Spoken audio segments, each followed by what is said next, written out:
Did any of the following actually happen as described in these scary stories? The President's Day Dogman. Dear Scary Stories NYC. What a difference a year makes, eh? Last year, on the Valentine's Day through President's Day weekend, I had a big party that lasted 4 days. If anyone had told us then that we'd be forced to wear surgical masks whenever in public and never be allowed to have a party like that again, we would have had a good long laugh at the ridiculousness of your suggestion. And yet now, even after Stanford published their peer-reviewed study proving that lockdowns don't do anything to slow the spread of this sort of thing, my family and friends are still not allowed to have the kind of party we had only last year. Things were so much better back then, in every single way that I can think of. Except for one. Last year, our party got invaded by Dogman on President's Day.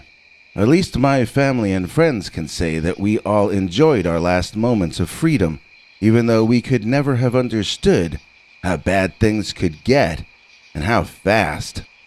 Our weekend last year was a whole lot of fun, and finally it was Monday, a holiday Monday for President's Day. The two couples with kids left after breakfast so that everyone could get sleep and be ready for work and school the following day. The two older couples stayed with my wife and me to have lunch and dinner before they began their drives home. They had less far to go, and they had less to do on the following day. We talked about the old days around the fireplace while I set the table for dinner, and then as our guests got up to come to the dining room to eat, both of the women and one of the men screamed. I had never had an experience like that during any sort of party or gathering. I didn't know what was happening. They all seemed to be staring beyond me with horrified expressions and body posture. I turned around and saw the window looking out onto the grounds behind our house, but nothing seemed out of place in any way. The guests hysterically shouted and pointed that whatever they had seen had gone to their left and out of view, but they neglected to tell me what they were referring to. It took some time for them to sit down to eat, having run to various rooms to look out random windows, but failing to locate what they wanted to show me. Instead, they tried in vain to describe what it was to me and my wife as we began to eat. We didn't understand what they were saying. It was a man, but it was a dog? What does that even mean? The Shaggy DA? Did they see Disney's The Shaggy DA? My wife and I discovered that our guests did not appreciate our attempts at humor. It was clear they had really seen something, and I was sort of weirded out by it. But whatever it was, it apparently left, and sadly our friends soon would too. Before we were even finished eating, my wife screamed, and the others began shouting that it was back. This time I saw it. It was larger than any man I'd ever seen. It was a fur-covered animal shaped like a giant caveman, except it had the head of a dog. A black dog or jackal or canine of some sort. I'll be honest, it looked like Anubis, except it didn't seem intelligent to me. This could not have been the great god of ancient Egypt. This was a savage and feral thing, less civilized than a caveman. The eyes reflected back the room light from inside, giving it the appearance of having glowing, devilish eyes. For all I know, this thing really did rise from hell itself. It seemed sort of insane, and it raged at us from outside the window. I mean, it was looking at us and making this raspy, barking sound that was almost closer to being yelled at by an angry old man. Except this angry old man was bigger than a professional football player and seemed to have the equivalent of 10 times the roid rage. I don't know what came over me, but I was so offended at being growled and snarled at by this guy that I charged the window, shouting and cursing right back at him. My wife and I had lived in the house for over a decade and had never seen this loudmouth boogeyman before. I wasn't going to be intimidated on my own property, and I flew into my own bit of a rage. I remember banging on the wall on the side of the window. I remember shaking my fists at his face. While I did this, the dogman just took one step back, then watched. He seemed to be studying me as I flipped out. No matter how angry I got, he just observed. When I ran out of breath and finished, the dogman backed off, but not in a manner as though he had been frightened. No, it was more like he backed away, looking me over, sizing me up, as though he were deciding what he was going to do with me when he came back. I don't think any of us read his body mannerisms to be admitting defeat. I think the general consensus was that I had just made things a whole lot worse. Now both couples wanted to leave, but all 4 people were too scared to step foot outside of our house. This led to panicking. This led to bickering. This led to arguing.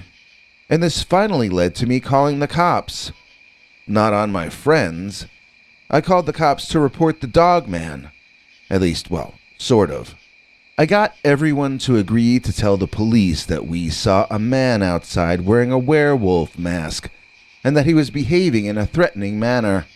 This way, if the police actually found the dogman, we'd have at least partially prepared them for it. My hope was that the presence of the cops would keep the dogman away until our friends had safely driven toward their homes, and that's pretty much how it went down. The cops didn't find anything, or at least nothing that they shared with me or my wife. We haven't seen the dogman again since then, but one of my friends who was there that night told me that they migrate, and might only be in my area once a year. That's why my wife and I are taking extra precautions this February, and keeping our eye out in case we once again see the President's Day Dogman. Don't go anywhere, we've got lots more Dogman in a second, but I'd like to take a moment to thank this episode's executive producer, Erman Case. There is no man greater than Erman in English, French, Spanish, or German. You want protection? He brought mace. I'm talking about Erman Case. Please join me in thanking Erman Case for making this episode possible. In return, we share with Erman the links to our secret uncensored scary Dogman stories far too wild to ever run on this channel. You can see them too by joining our PayPal subscribers club at peterbernard.com or by clicking the join link under this or any of our videos. Oh, my occasional co-host Henrey Lee Dogman got this lovely image sent to him by the nice viewer whose name is on the screen. Freyja Naina, I think. I'm not sure I can pronounce it with a Bigfoot mouth. I think it needs to be said with canine vocal cords instead.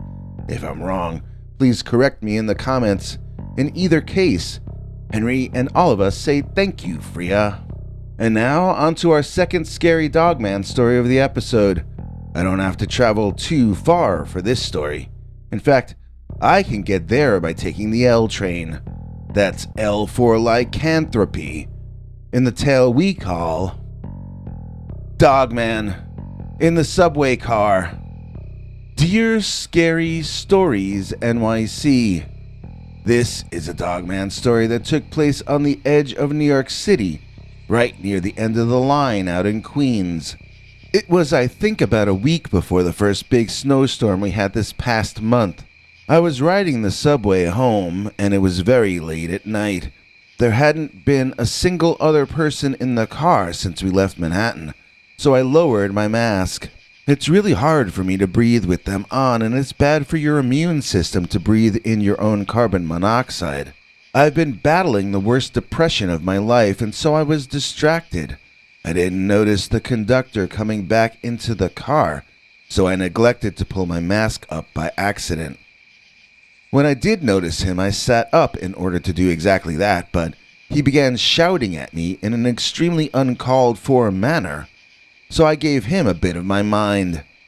Then, he lost a lot of his. Mind, I mean. He started saying I was a ticking time bomb and I was holding a gun to everyone's head. I looked around at the empty car and I asked him, "Where'd everybody go?" He got out his walkie-talkie and told me that I had till he counted to 3 to put my mask back on, or he was going to alert the police. I put the stupid rag over my face, thereby joining the ranks of the enslaved, and the voiceless, and the muzzled. That made him happy. "You gotta understand," he told me, "it's just gonna be for a little while longer, until we reach the immunized herd level thingy." "Herd immunity?" I asked him. Yeah, that's it," he responded. "Didn't Sweden achieve that last year by not having any lockdowns or masking at all?" He gave me what might have been a dirty look, but I can't be sure, because he had a rag pulled over his face like a good little prisoner. Feeling depressed, sitting like a slave with a mask on my face even though nobody else was in the car, I just held my head in my hands and visualized crushing a certain like it was a cabbage. You can cut that part out if you want, I don't care. The point is that I was lost in my own misery, staring at my own shoes, watching a bug crawl between them. I didn't even hear the subway car doors open, but they must have. He must have come in from the next car over because he couldn't have been there when the conductor was. I saw his shadow on the dirty floor before I saw his feet or smelled his musky body odor. He emanated heat as well, like a walking biological stove or oven. I keep saying he. Who is he? Okay, I'll explain, but I have to start from the bottom. There were 2 large dog feet at the bottom of these 2 massive dog legs. Yes, 2, not 4. Looking up quickly, I saw what you've been waiting for me to talk about. Let me describe it to you in detail to the best of my memory.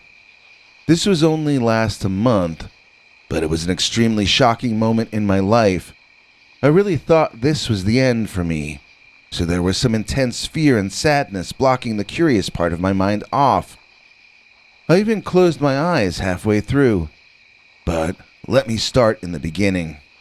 Other than the dog-like legs, which of course resembled the hind legs of a big German shepherd but way more muscular, the rest of the animal looked more human than canine.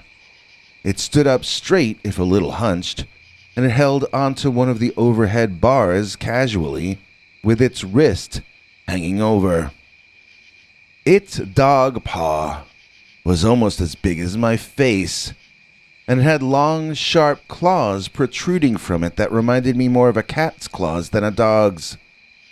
Although oversized, it was not a hand. It was a paw. It did have a large dew claw on the side, but it was not a true thumb. Granted, the paw was so large it might have been able to hold something like a baseball or softball in the paw, even without the thumb. So close to my eyes, I was in the moment far more concerned about what the paws could do to me. So what was I up to? Oh yes, the head. The dog-like head. Again, like I said before, the coloring of the fur and the basic body shape of the creature reminded me of a German shepherd, except when my eyes got up to the head. I would have to say I was looking at a skull and head far more primitive than a modern canine. It was a wolf-like head, but possibly an ancient breed of the species. The teeth were too large, and something about the disposition of the creature seemed prehistoric to me, even in that modern context. Did that paint a clear enough picture for you? Do I seem calm? Good, because I was not in the moment when this first occurred. To start with, everything that happened between me seeing its shadow approaching to looking up at its face took maybe 2 or 3 seconds total. I left out the part where I felt fear grip me from inside, sending adrenaline coursing through me and making me even more frightened as a consequence. That happened when I noticed that I was seeing hind legs in the front. Something was surrealistically wrong.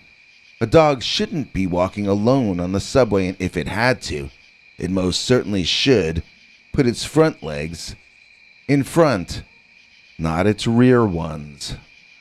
Alarmed, and with a growing recognition that I was seeing, smelling, and sensing intense heat radiating off of this strange nightmare creature that I couldn't define, I chose that moment to make eye contact with the monster. That was a big mistake. Barking in my face so hard that my head jerked back from the air pressure exerted by each nasty tasting and ear-splitting mouth blast. The dogman was freaking out in complete rage. He was so insulted and so triggered by me looking him in the eye that he was palpitating and shaking all over. I couldn't believe I was still alive as I was witnessing this. It would have been so easy for the creature to terminate my existence, and in so many different ways, too. I remember trying to back up further than the seat would let me. I wanted to will myself through that wall and away from this thing. By this point, I had my eyes shut. I didn't want to risk looking into its eyes again. The barking continued, feeling like it always would. In fact, it felt as though I had always been being barked at, that I was in purgatory, and that I deserved this in some way I could only understand when I was dead and gone, which might be any second. Realizing that I was probably about to cease to be, I felt a certain transcendence even in that moment of horror and fear. There even came a sense of peace and acceptance. After all, it was not like we'll ever have our culture back, all the things that made life worth living. Why not just let the dogman take me away from all this? So many worries, so many sadnesses, so much loss that I would never have to think about ever again. If only this dogman would do what it was born to do. The train chugged to a stop. The dogman stopped barking and I heard the doors open. The heat of the dogman left, so I knew he was moving away from me. I opened my eyes to see the thing race out onto the platform at the 105th Street station, which is an above-ground stop, and the next to last one on the line. By the way, that stop is located about 3 blocks away from the Fresh Creek Nature Preserve. Bet you didn't know there were nature preserves located by New York City subway stations, did you? I knew, but I didn't care. Not until that night, anyway. Of course, just because it got off that stop doesn't presuppose that it was heading to the nature preserve. Before you can presuppose that, you have to presuppose that he had already been riding that train line for a while, or else that he knew how to read English train signs. That's just too much presupposing for me to presuppose, but what do you presuppose? Maybe it got on the train randomly and exited randomly as well, but where could it have gotten on? And how could it have done that in the first place? I would tell you that it was impossible, but I was barked at by the thing myself. I had dogs spit all over me and I almost had a heart attack, so I know it really happened. But I can't tell you how. When I think of the conductor ready to call the cops because I wasn't wearing a mask, but his eagle eyes didn't catch that there was a 6.5-foot tall upright walking bipedal canine on the train, I have to shake my head. I actually wrote the guy's name down, but I used to be a union man, so I don't have the heart to report him. After all, he didn't report me. We slaves gotta look out for each other in this brave new world.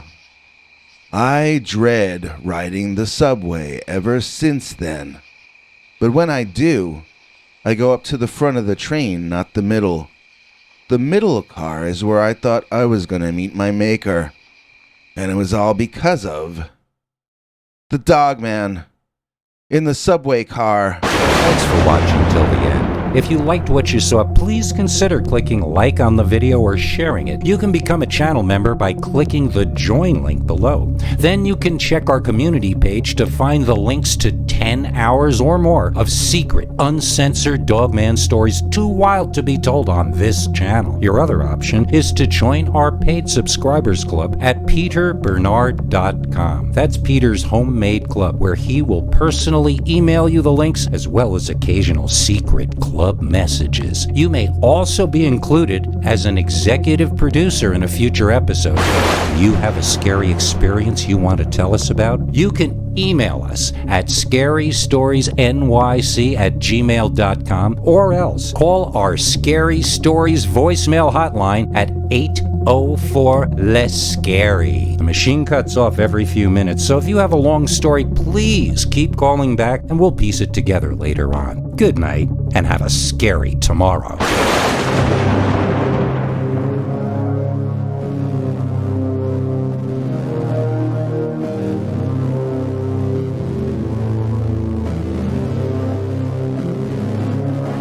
Come back for more scary stories.